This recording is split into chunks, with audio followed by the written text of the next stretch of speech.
Subject: my ex-wife cheated while pregnant. I found out through her old laptop. Hello, Mr. True Story Epic. First off, I just want to say thank you for the work you're doing. I wasn't even looking for this type of content when I came across your channel. I was just scrolling on YouTube, trying to distract myself from the mess I've been through. I clicked on one of your videos out of curiosity, and I ended up binge watching at least 8 stories back to back. I guess you could say I found your channel at the right time. My name's Kevin, and I'm 32 years old. I never thought I'd be the type of guy writing into a YouTuber about his heartbreaking divorce, but here I am. After everything I've gone through, I think it's time to finally get it all out. This story starts the day I went over to my parents' house. I just needed someone to talk to. I was at my breaking point. Both my mom and dad were out catching a movie, but my little brother Marcus was home. He's only 15. I didn't think I'd end up venting to him, but he saw it all over my face. "Something wrong, bro?" he asked. I tried to play it off at first, but he wouldn't let up. Eventually, I told him everything. I sat on the couch and just let it pour out. He didn't interrupt. He just sat there listening with his full attention. When I finished talking, he hugged me and said, "Brother, you'll be okay." That moment broke me more than anything. Not in a bad way. It reminded me that someone still saw the good in me, even when I didn't see it in myself. Let me take you back to how it all started with Nia, my ex-wife. I met Nia on the side of the road. No, seriously. She had just been hit by a car, a hit and run, and I was the one who pulled over to help. She was in shock, shaking, crying, in pain. I called the ambulance, stayed with her until help arrived, and even visited her in the hospital the next day. Something about her spirit just stuck with me. She had damage to her knee and hip, so she needed physical therapy for months. I was there with her every step of the way, literally. I'd pick her up, bring her to appointments, bring her food, keep her company when she was feeling low.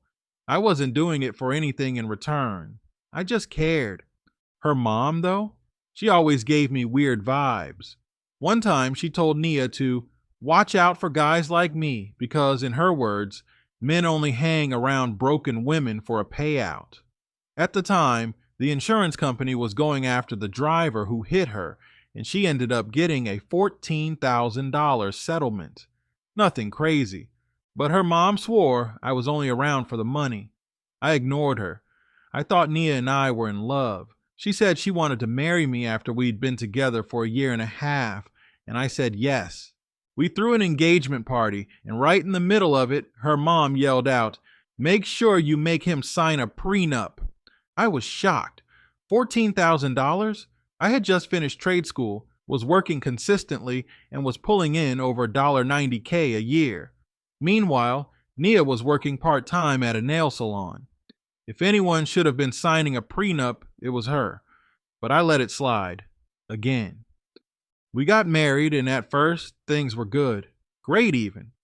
I felt like I finally had the woman I was meant to be with. The first 2 years of marriage were beautiful. Weekend trips, movie nights, cooking together. You know, the little things that make you feel like life is finally going the right way. Then came the news. She was pregnant. I was over the moon. I always wanted to be a father. I started picking out names, researching strollers, you name it. But as the pregnancy went on, something changed. Nia became cold, distant. She started snapping at me over the smallest things, like not washing a dish fast enough or folding the laundry wrong. I figured it was just hormones. People say pregnancy messes with emotions, so I gave her grace. But then she said she wanted to move in with her mom for support during the pregnancy. I wasn't cool with it. I told her, "We're married. If you need support, that's what I'm here for." We argued.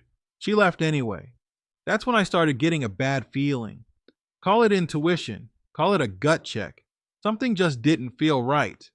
I tried logging into her iPad, but it was locked. Then I found an old laptop she hadn't used in a while. To my surprise, it was still logged into her Snapchat and Instagram. What I found made me sick. She had been cheating during our marriage, around the time she got pregnant. There were messages, some flirtatious, some explicit, and photos. But the worst part, a familiar name kept popping up. Her ex-boyfriend. This was the same guy I had issues with before we got married.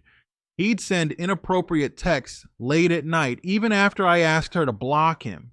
She swore it was over. She swore she wasn't entertaining him.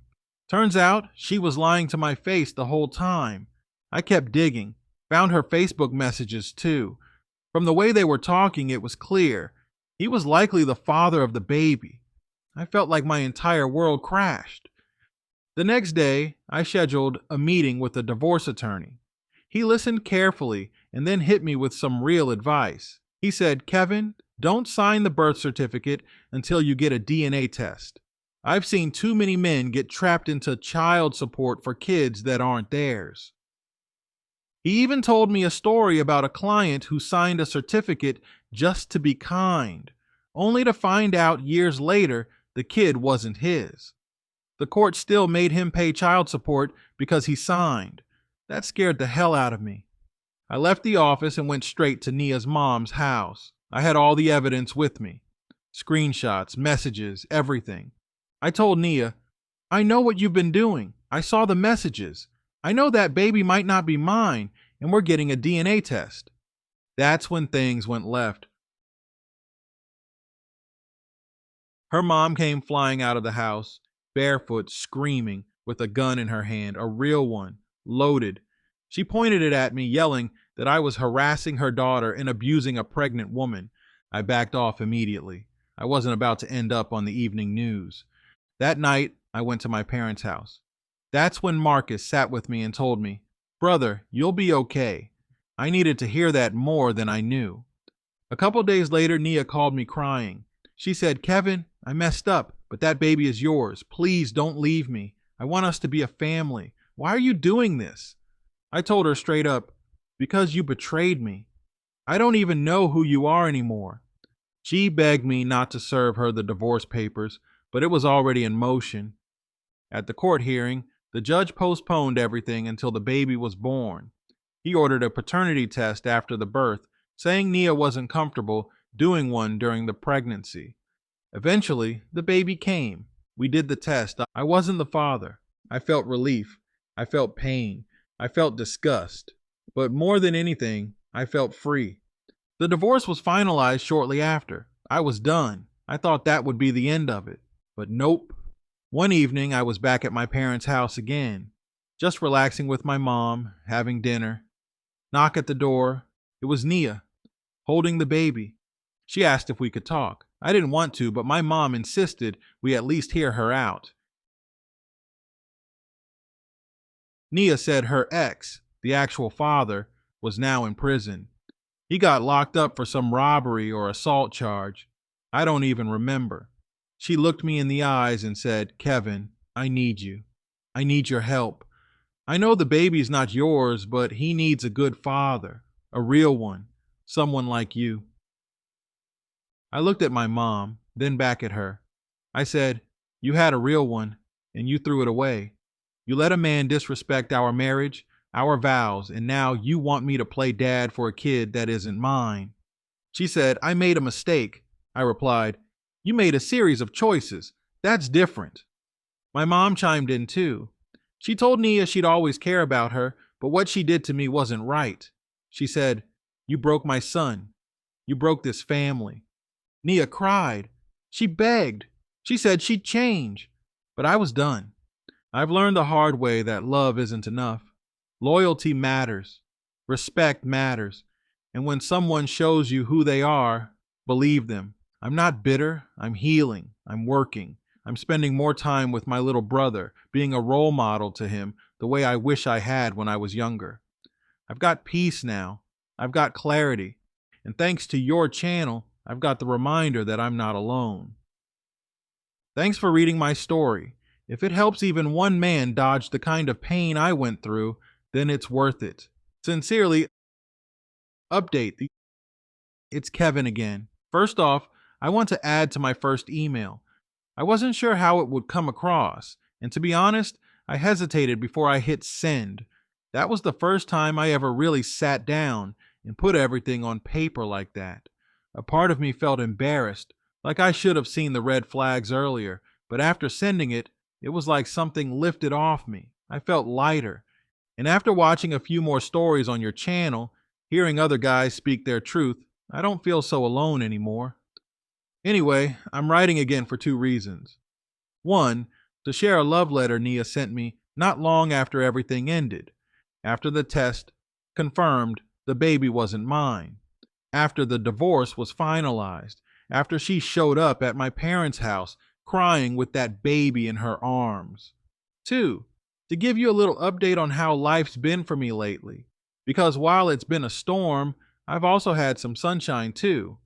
Let me start with the letter. She mailed it to my apartment. I didn't recognize the handwriting at first, but when I opened it, I saw the way the K was looped on the envelope. I knew it was Nia. I didn't read it right away. I let it sit on my dresser for 3 days. I'd walk by it every morning and every night. Eventually, curiosity got the best of me. Here's what she wrote, word for word. Dear Kevin, I know I'm the last person you want to hear from. I understand if you never respond. I just needed to say this, even if it's too late. You didn't deserve what I did to you. You were kind, patient, strong, supportive. You saved my life when you pulled over that day on the highway. I was broken in more ways than one, and somehow you saw something in me that I didn't even see in myself. I'll never forget the nights you stayed up icing my knee, massaging my hip, helping me get into the tub when I couldn't move without crying. You gave me love when I didn't know how to accept it, and I betrayed that. I don't have excuses, only regrets. I don't even fully understand why I did what I did. Maybe part of me was scared of being loved so completely. Or maybe I was still emotionally attached to a man who never deserved my attention in the first place. Either way, I made the worst mistake of my life, and I lost the best thing that ever happened to me. Kevin, when I found out I was pregnant, I convinced myself it was yours. I told myself if I believed it enough, it would somehow be true. But deep down, I knew. And I buried that truth because I didn't want to face the consequences. You were right to demand the test. You were right to walk away. I still think about you. I still hear your laugh in my dreams. I still remember how you'd make breakfast on Sunday mornings and put extra syrup on my waffles, even when I said I was watching my sugar. I'm sorry. I'm so deeply sorry for the lies, for the disrespect, for the pain. You may never want to hear this, but I still love you. And if there's even a 1% chance you'd consider being in my life again, even just as a friend, I'd do anything to rebuild your trust. If not, I understand. I'll still be rooting for you from afar. Love, Nia. I read it twice, then I folded it back up and put it in a drawer. I didn't write back. I couldn't. It's not that I didn't believe her. I think a part of her truly did love me, even if she didn't know how to love me right. But love without loyalty? That's just chaos. And I'm not trying to live in chaos anymore. Reading that letter did bring back some memories I hadn't shared in my first email. Things I buried because they hurt too much, or I didn't think they mattered at the time. But maybe they do. Like the night she told me she was pregnant. I remember we were sitting on the couch. She had this small smile on her face and she said, "We're gonna be parents." I remember crying, legit tears. I picked her up and spun her around. I was already imagining life as a dad. I started looking at houses with yards. I even started cutting back on expenses so we could afford a better car for the baby. But I also remember how fast she started changing after that. There was one night I came home from work. Long day up on a roof, sun beating down, sore legs, dirty clothes, and she looked at me and said, "Can you not sit on the couch? You smell like outside." It stung, not because of what she said, but how she said it, like I was beneath her. I worked hard. I broke my back to give us a good life, and all I wanted was to sit next to my wife and feel seen. But she barely looked at me anymore. That was the beginning of the unraveling. There were so many signs in hindsight. The nights she kept her phone flipped over, the way she'd go in the other room to answer work calls that had nothing to do with work, the random weekend errands that turned into hours of her being gone with no explanation. I was blind, or maybe I just wanted to believe she'd never do that to me. I remember telling Marcus about some of this after the fact, after the divorce was final and we were just walking around the block one night. He looked at me and said, "You loved her more than she loved herself." That stuck with me. So yeah, getting that letter stirred up some stuff. But I'm not writing this second email to be bitter. I want to give you a life update too, because things really have started to shift for me. After the divorce, I went through a stretch where I barely left the house. I'd go to work, come home, and just sit. I wasn't eating much. I was quiet. Even Marcus noticed. One day he came over with a basketball and said, "Come on, bro, we're hooping. No excuses." We shot around at the park for an hour. I was winded after 10 minutes, but it felt good. That became our routine. Every Saturday morning, we'd hit the court, grab food, and just talk. I didn't realize how much I needed that. Eventually, I got back into the gym. I started eating better. I even started taking some online courses, just little things related to HVAC certifications, trying to level up at work. I got promoted last month. Now I'm running a small crew, and I've got 2 apprentices under me. I'm mentoring them the way I wish someone had done for me when I was younger. It feels good to lead with integrity, to build something, not just with my hands, but with my principles. I also started journaling, just short entries. Sometimes it's just a sentence. "Didn't think about her today," or "made mom laugh at dinner." Small wins, but they add up. I've reconnected with some old friends too. People I lost touch with during the marriage because, honestly, I was so wrapped up in trying to please Nia. I'm learning how to balance relationships now, how to be present with the people who matter. As for dating, I'm not rushing it. There was a woman I met through a friend. We had coffee a couple weeks ago. Nothing serious, just conversation. She asked me what I was looking for, and I told her, "Peace." She smiled and said, "That's rare to hear." I'm not sure where that'll go, if anywhere, but it felt good to be honest, to not pretend, to not carry around the pressure of performing for someone. I'm also working on forgiveness, not just forgiving Nia, but forgiving myself, for missing the signs, for staying too long, for doubting my own instincts. I read a quote the other day. Forgiveness is when you no longer wish the past was different. I think I'm getting there. I've still got the letter. It's in that drawer in my bedroom. I don't look at it often, but I haven't thrown it away either. Maybe one day I will, or maybe I'll keep it as a reminder of what I survived. All I know is I'm not the same man I was a year ago. I'm better. Not perfect, not fully healed, but better. And if my story helps even one guy see the warning signs or gives someone the strength to walk away from a situation that's slowly killing them inside, then it's worth it. Thank you again for creating this platform. You're doing more than you probably realize. You're giving men a place to be honest, to be heard, and to be human. If you decide to read this on your channel, that's cool with me. Just change my name if needed, but let the message stay real. We fall, but we get up too.